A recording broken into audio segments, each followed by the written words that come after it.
And we're back with even more from the craziness that was day one of the Diddy trial after the jury was finalized. Opening statements began, the first witness was called to testify, and so much insanity to get to. Hello, my fam. It is Perez, the queen of all media, the original influencer, and your number one source for everything Diddy drama. If you missed the video that I posted about this earlier, watch that to be fully caught up. And like that previous video, this one is going to talk about some very violent, serious subject matter. Today, we've learned about other women, not just Cassie, whom prosecutors claim that Diddy victimized, such as a Jane Doe, whom he, according to the prosecutors, punched and kicked and savaged less than a year ago. Prosecutors told jurors about Jane Doe, who was a single mom when she met Diddy back in 2020. After a few months of dating, he allegedly introduced her to his infamous freak-offs. She, quote, thought it was a one-off wild night, but loved him desperately and wanted a real relationship with him, the prosecutor said. Jane Doe says that Diddy paid her rent for a house where she lived with her child, and although she tried to resist the freak-offs, he would threaten to no longer financially support her. The prosecutor said that Combs went to Jane Doe's house less than a year ago, and they had an argument where he placed her in a chokehold, lifted her by the neck, and kicked her to the ground. He loves to kick women, as we've seen. He then allegedly continued to punch, kick, drag her by the hair, and slap her face before making her cover her black eye and have intimate relations with an escort. Referring to this incident, Diddy's lawyer, a woman, Tenny Garagos, says that the rapper went to Jane Doe's house where she slammed his head on her kitchen counter. Garagos also accused Doe of becoming overcome by jealousy that night. The prosecutor revealed a different incident that happened back in 2009, she claims, where Diddy, on the floor of an SUV, stomped repeatedly on Cassie's face. The prosecutor says that she entered her first freak-off reluctantly because she loved Combs and wanted to make him happy. The feds argue that Diddy repeatedly beat her viciously, whether she was taking too long in the bathroom or missed his calls or left a freak-off early, and that he would threaten to release videos of her with dozens and dozens of male escorts. He had the power to ruin her life, says the prosecutor. Cassie was just a teenager when she met Diddy, who is 17 years older than her. Her livelihood and safety depended on keeping the defendant happy, says the prosecutor, noting that Cassie wasn't just his girlfriend, but also his artist, signed to his label.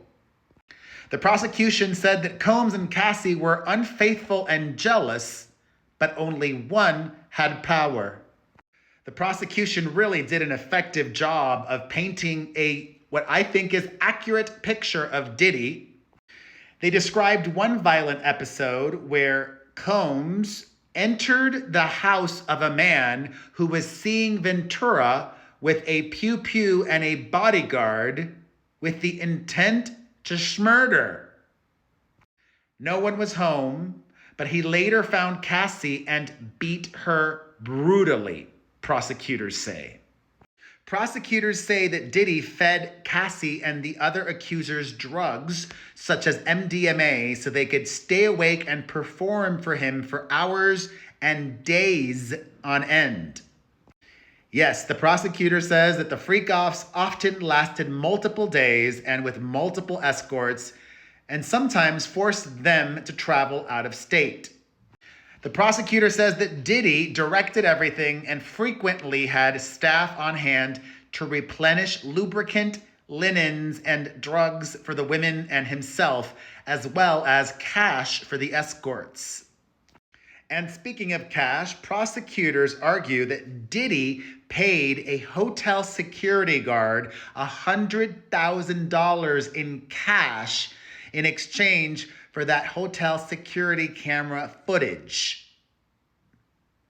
However, his lawyer said today that Diddy was not trying to obstruct justice, but protect both him and Ventura from bad publicity. Some of what we heard today, we've heard before, and I'm inclined to believe this preview means that we're going to hear this in testimony, such as that Diddy set a man's car on fire, Kid Cudi, dangled a woman over a balcony, an ex, and I don't remember this one, unless I just forgot about it, that he kidnapped an employee multiple times. The first witness called to the stand today is an LAPD officer. Israel Flores was working security at the Hotel Intercontinental in 2016 when Combs was seen on surveillance assaulting Ventura. Flores testified that Cassie did not want the police called, so he did not ring up 911. He tried to de-escalate the situation, urged them to return to their room, and told them that the damage to the hallway would appear on their hotel bill. Flores recalled hearing Cassie say that she just wanted to leave. However, he testified that Combs told her, "You're not going to leave." That definitely sounds to me like against her will, right? The LAPD officer and former security guard also reveals that Diddy then gave him a stack of cash. Testifying, he told jurors, quote, he was pretty much holding a sack of money and he said, "Here, take care of this for me. Don't tell anyone." Then a second witness was called to testify today, a male escort. Daniel Phillips says that he was hired under the pretense of stripping for women at a bachelorette party at the Gramercy Park Hotel in New York City. He testified that Cassie gave him a few $1,000s and would tip him at the end of the encounter. He said that after leaving, Ventura texted him to return for more sex with her while Combs would pleasure himself in the corner of the room. During this part of the testimony, Diddy's daughters left the courtroom. Yes, his children were there today, as well as his mother. This man also recalled Diddy giving him specific directions for how he should be having sex with Cassie, including instructions to apply more baby oil onto their bodies. Diddy also allegedly instructed the two to role play, pretending they had just met at the airport. Phillip later noted they weren't good at role-playing and had to skip over it. During one encounter, Diddy asked the man to see his ID for insurance before he had sex with Cassie. The prosecutor asked how he interpreted that. The escort said he was threatening me. This escort had seen them for a period of about 2 years, but after this incident, he stopped. At that same encounter, he was a witness to Diddy violently attacking Cassie.